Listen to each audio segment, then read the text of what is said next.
नमस्कार, ये आकाशवाणी है। अभी आप मनोज कुमार शर्मा से समाचार सुनेंगे।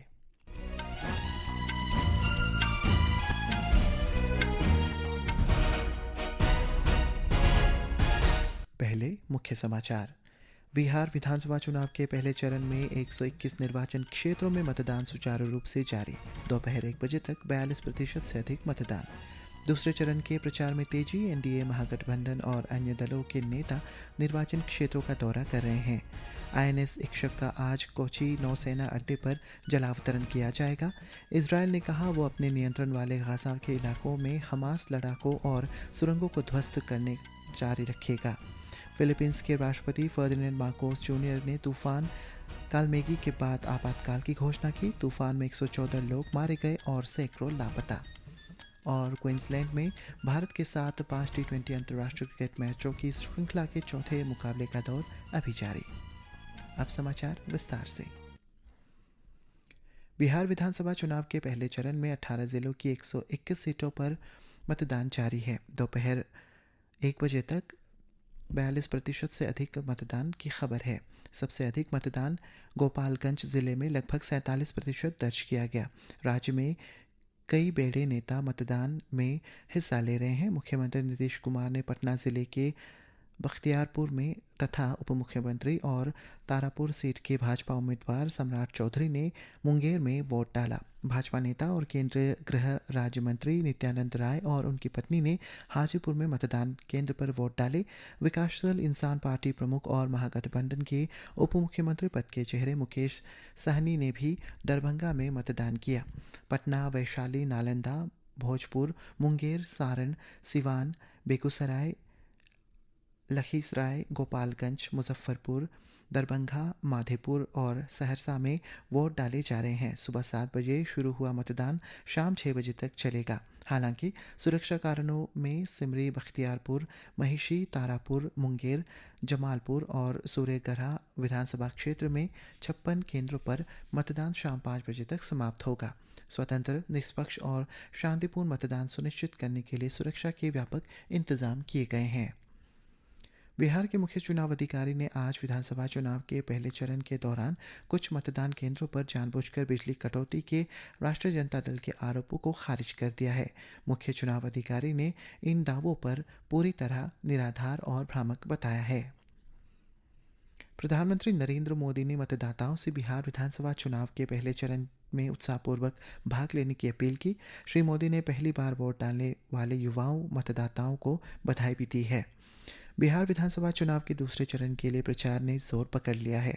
एनडीए और महागठबंधन के नेता और अन्य दल अपने अपने उम्मीदवारों के समर्थन में प्रचार में जुटे हैं। बिहार के अररिया में रैली को संबोधित करते हुए भाजपा के वरिष्ठ नेता और प्रधानमंत्री नरेंद्र मोदी ने राष्ट्रीय जनता दल पर अपने कार्यकाल के दौरान बिहार में अराजकता और विकास की कमी का आरोप लगाया। महागठबंधन की ओर से राष्ट्रीय जनता दल के तेजस्वी प्रसाद यादव भी आज कई रैलियों को संबोधित करेंगे।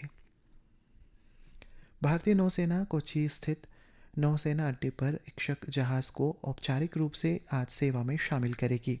जलावतरण समारोह नौसेना प्रमुख एडमिरल दिनेश के त्रिपाठी की उपस्थिति में आयोजित किया जाएगा। रक्षा मंत्रालय ने बताया है कि सर्वेक्षण पोर्ट श्रेणी के तीसरे और दक्षिणी नौसेना कमान में तैनात होने वाले पहले पोत के साथ इक्षक भारतीय नौसेना की जल सर्वेक्षण क्षमताओं को बढ़ाएगा। मंत्रालय ने कहा है कि इक्षक जहाज निर्माण में भारत की बढ़ती आत्मनिर्भरता का प्रतीक है। सूचना और प्रसारण मंत्रालय के अंतर्गत स्टार्टअप एक्सेलरेटर वेबएक्स ने गोवा में 20 से 28 नवंबर तक आयोजित 56वें भारतीय अंतर्राष्ट्रीय फिल्म महोत्सव इफ्फी में स्टार्टअप्स को वेब्स बाजार में भाग लेने के लिए आमंत्रित किया है। मंत्रालय ने बताया है कि वेबएक्स बूथों के लिए बुकिंग शुरू कर दी गई है। केंद्र सरकार द्वारा कई क्षेत्रों में जीएसटी दरों में कटौती के साथ 22 सितंबर को शुरू किए गए जीएसटी बचत उत्सव से देश भर के नागरिकों को लाभ हुआ है। इसी कड़ी में हमारे संवाददाता बता रहे हैं कि अगली पीढ़ी के जीएसटी सुधारों ने असम के अर्थव्यवस्था को कैसे बढ़ावा मिल रहा है। नए जीएसटी सुधार से असम के बुनकरों, किसानों और छोटे व्यवसायों को बड़ी राहत मिल रही है। नए कर ढांचे के तहत राज्य की पारंपरिक और क्षेत्रीय वस्तुओं पर जीएसटी कम कर दिया गया है। विशेष रूप से असम के चाय उद्योग को लाभ हो रहा है, क्योंकि इस पर जीएसटी 12% से घटाकर 5% कर दिया गया है, जिससे इसके उत्पाद घरेलू और अंतर्राष्ट्रीय दोनों बाजारों में सस्ते और अधिक प्रतिस्पर्धी हो गए हैं। मूगा सिल्क, गमछा सहित सांस्कृतिक रूप से महत्वपूर्ण वस्तुओं पर भी जीएसटी 5% कर दिया गया है, जो पहले 12% था। इस सुधार से बुनकर अब बेहतर मार्जिन कमा रहे हैं। पर्यटन क्षेत्र को भी लाभ हो रहा है, क्योंकि 7,500 रुपए तक के होटल कमरे अब 5% जीएसटी स्लैब के अंतर्गत हैं। इससे कारोबार बढ़ रहे हैं और ग्रामीण अर्थव्यवस्था को मजबूती मिल रही है। सौम्या शरण और भानु प्रताप सिंह की रिपोर्ट के साथ समाचार कक्ष से मैं जया भारती।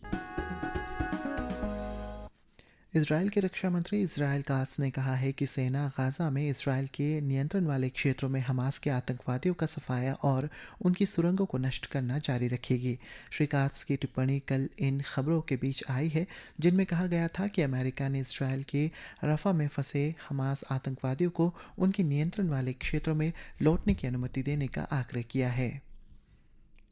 फिलीपीन के राष्ट्रपति फर्डिनेंड मार्कोस जूनियर ने देश में इस साल के सबसे विनाशकारी तूफान कालमेगी के कारण हुई भारी तबाही के बाद आज राष्ट्र में आपातकाल की स्थिति घोषित कर दी है।